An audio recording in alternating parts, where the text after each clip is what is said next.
Next up is the Ninja 1000. So this is not your typical sports bike. It is not the 10RR. It is just the Ninja 1000. More of an upright seating position, less aggressive engine tuning. More like the fully fared version of a Z1000 from back in the day. It even has the same style of mufflers on it. The 4 to 2 to 4 muffler style. Place for a passenger. Great thing is it's very similar to its Ninja 400 counterpart. It does have adjustable levers though, so you can sit here and get those where you like them real quick. Get that up there real quick. Now this one adds power modes, so you can go through and get your power modes and select them real quick. See, we've got full and limited right there, so that's your two power modes, F and L. And then you do have your traction control systems as well. Clutch response on this bike is very quick, actually. Quicker than the 400 I just rode. Alrighty. Sits much taller too. Once again, all the details will be in the description below.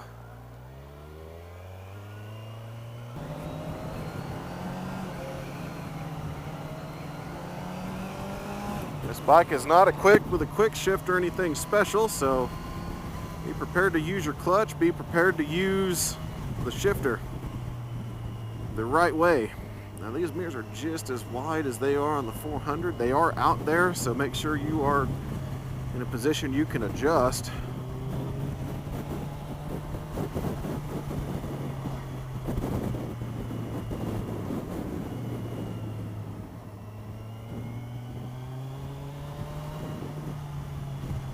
Engine braking is really good on this bike, that's for sure.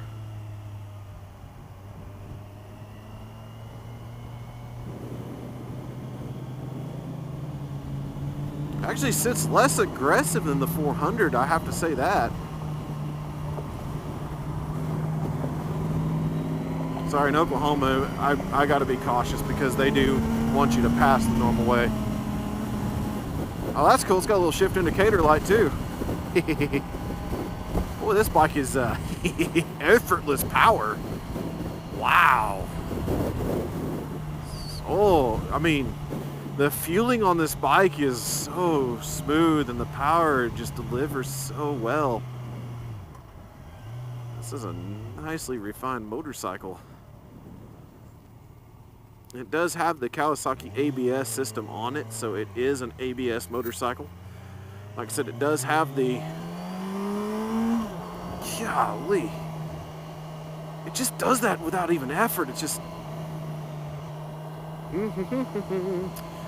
I could get in trouble with this bike. I need to calm it down. And it's so smooth too. Just like there's no engine vibration pretty much at all. Even in the lower RPM and higher RPM range, it just kind of effortlessly buzzes by. Doo-doo-doo.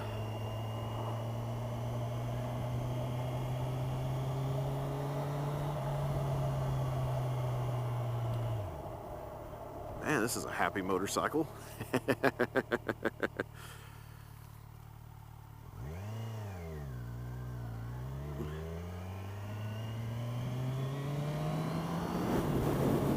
The suspension is really well set up on it too, and you do have the ability to adjust your dampeners on the front and on the rear.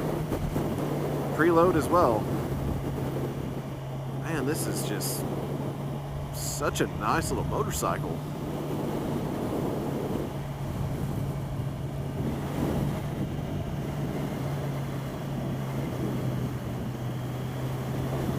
I'm not going to go quite as aggressive as I did earlier.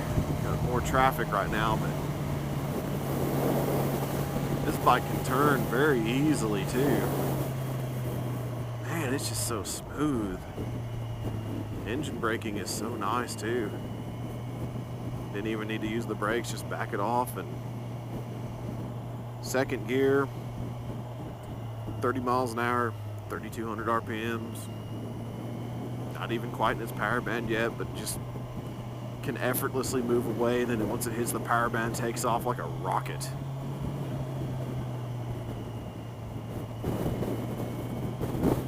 Wind isn't even budging this motorcycle. I mean, look at that wind, and I'm not even getting moved around. This is a great platform. Like I said, you do sit a lot more upright. This is like I said, a fully fared version of the naked version, which is the Z1000. So that's more of a sport standard than it is an aggressive sport bike. I mean, you do have more of a rear style set. I mean, you're not fully a rear set, but you're more pointing backwards than you would be with a regular mid set. My feet are pointing way down. The pedal box is actually very accessible for large-footed people. That's something I like to point out. And the funny thing is, I mean, this bike right now, I mean, I'm not able to go that quick or anything, but it's just so easy to use. It's just, you know, it doesn't mind it. It's not one of those bikes that you know is exuberantly quick that hates not moving. It just likes going, no matter how fast. The suspension is very well sprung. This is actually almost perfect to me. It's not too soft and it's not hard at all. Sitting here taking this nicely broken road just fine. I mean, no pitter patter or anything. There's no stabilizers on the steering here, and it's holding it just fine. There's no movement. Grooves aren't moving the wheel around, and everything's just nice and tight. Let me see here.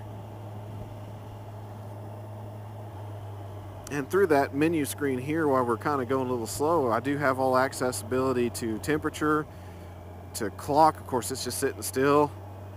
And you have your average miles per gallon. You have your 5 miles per gallon, so you have your trip odometers and everything down there. Just real simple. You have your main odometer, trips up there. Same layout, like I said, of the 400. Does have that indicator light right there for shifting as well. But man, it does not mind just cruising around. Kind of surprising.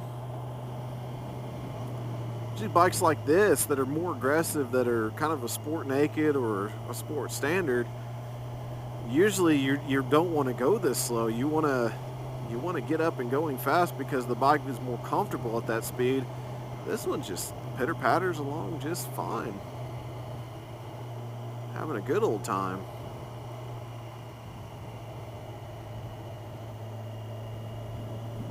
Super easy to get into a turn with. Like I said, wind can't really move me, which is a good thing.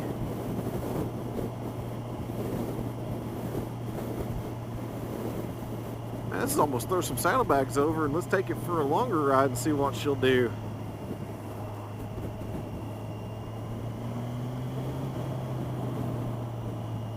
Said still in third gear, haven't needed to move or anything.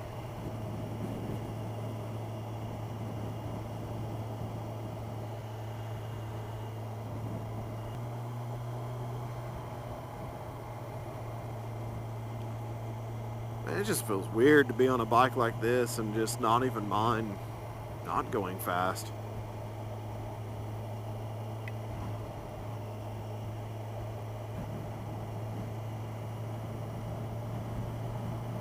Just cruising and enjoying it.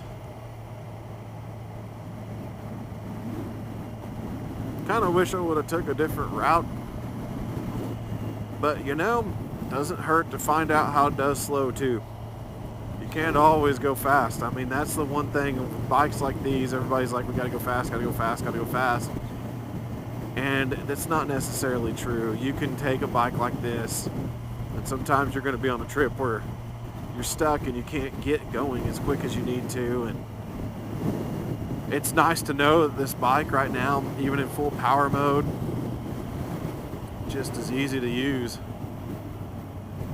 I'm going to keep this. I'm going to actually switch it to limited power mode now. Yeah, it is not as quick as it was a moment ago. It does take a little bit more time to respond, but it still responds pretty decently. You do have to get a little bit more into the throttle before it starts to move.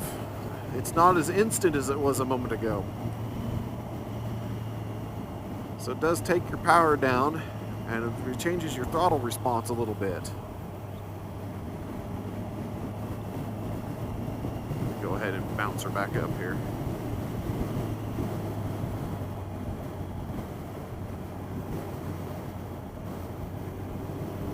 You have to be off the throttle to actually do it. And there we go. Now we're back. And now we're back to that very quick responding, very smooth throttle.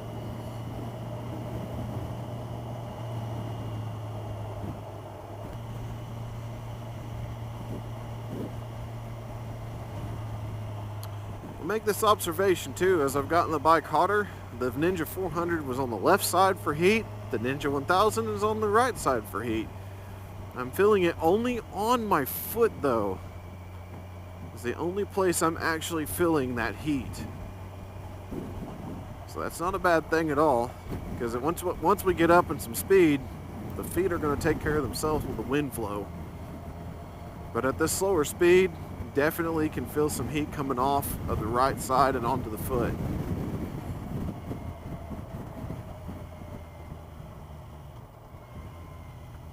Well, what you gonna do, buddy? Be nice to know.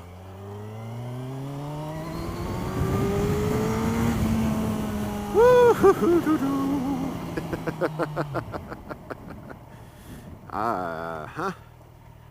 Yeah. The power on this thing is so linear.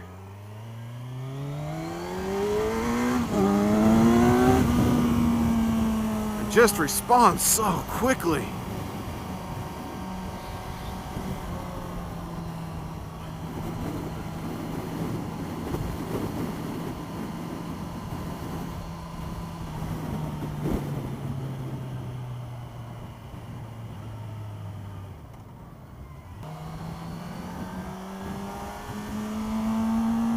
And she sings very well too. I don't know if you can hear that through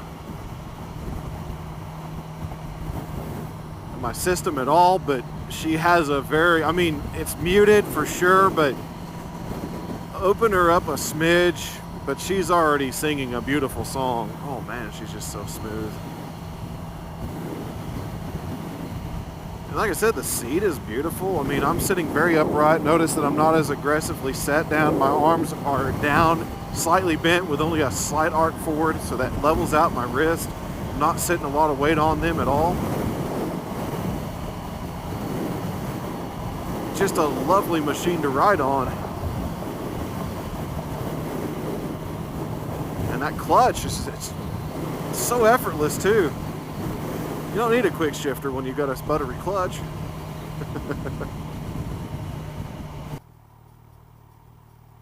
Man, she's just a joy to ride. Nothing very special at all, no cruise control, no nothing, just a really simple layout bike. Takes these broken roads really well. Like I said, the suspension's really good on this bike. I don't have preloads or anything set for me. It's just the way it was, and man, it's been a great riding little motorcycle. As little as it can be.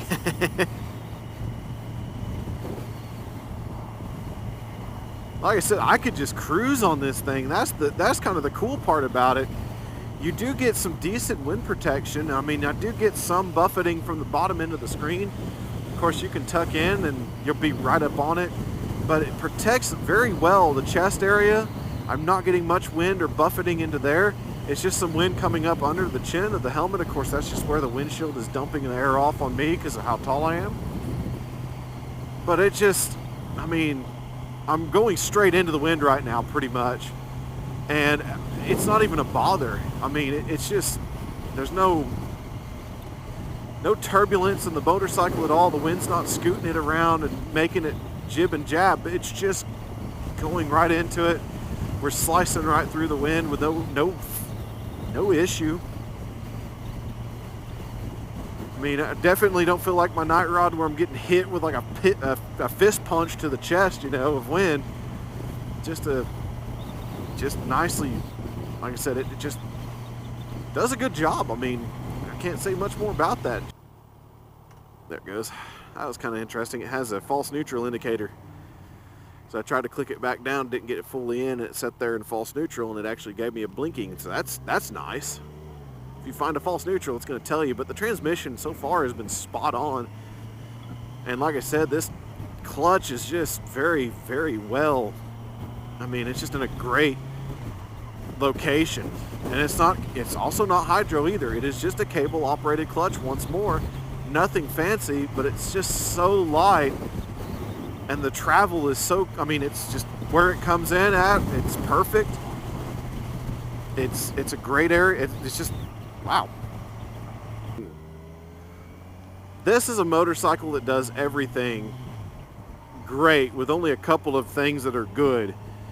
So the transmission is great, the clutch is great, the visibility is great, the throttle response is amazingly great, the brakes are great.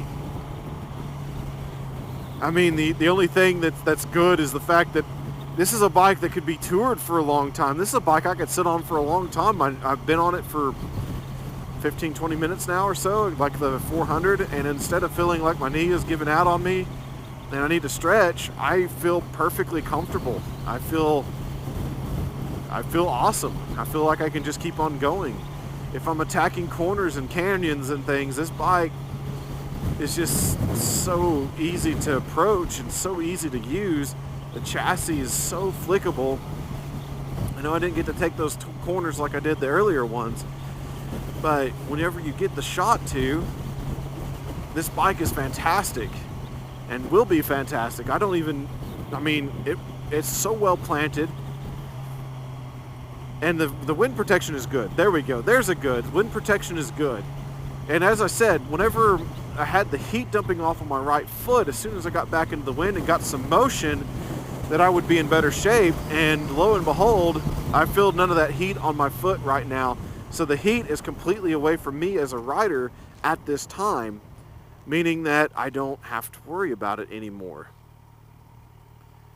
And like I said, this does sit somewhat tall, around 31 inches, I believe. But I can still flat foot the bike. It's still very easy to sit down at 1 foot on the brakes so you can keep your light on, 1 foot on the ground. I mean, it's just a very well put together machine. The only vibrations you really get is sitting at idle at the stoplights. You can see the mirrors probably are bouncing there. But once you get moving, this bike gets into a rhythm, and it just smooths out. And it stays smooth all the way up to the 11,000 red line. It doesn't really get that buzzy at all. Like I said, that clutch, that friction zone, look at that. Just right, I'm already in it right there. So this one's adjusted I love that. Like I said, it's so simple to use too. It's a 1-finger clutch just like the 400. So that, I mean, if you're constantly shifting and stuff, that's something you want. That will keep your hand from being fatigued over time from using a stiff clutch. If you ride my night rod long enough, it's a hydro clutch, but it's a very stiff hydro clutch. And at a point, if you're dragging through the city and you're stuck in traffic like this and you're going stop and go, your arm and you're going to feel it in your arm and your hand as you're trying to keep the power band going, and you're trying to stay going, and you're just like, okay, I'm done with this. I'm going to do this really quick highway stint here.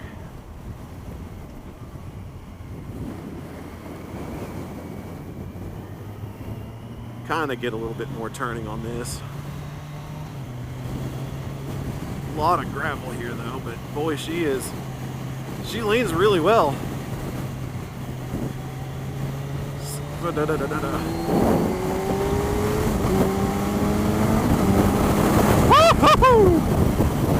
trying to short shift her so I don't get that fast.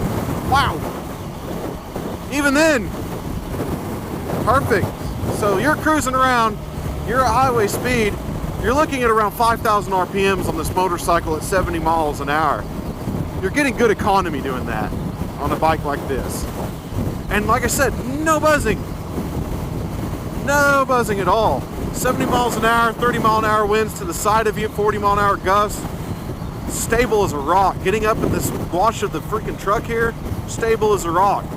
This motorcycle is a great bike if you want to turn it into a light tourer, throw some sport bags on it and have a great time with it and take it out for a day. Do it. This is a day trip bike. I mean, it's not an overnight bike because you're never going to get enough storage on it. But this bike is great. I mean, it's just so comfortable and it's so well mannered, but yet so fiery at the same time. It's a feisty little machine. Feel that traction control keeping that front wheel down. Oh, she's just fun. I mean, this is what motorcycles, I mean, I've been saying this a lot recently, but this is what motorcycles should be. I mean, does it have the character of an R9T?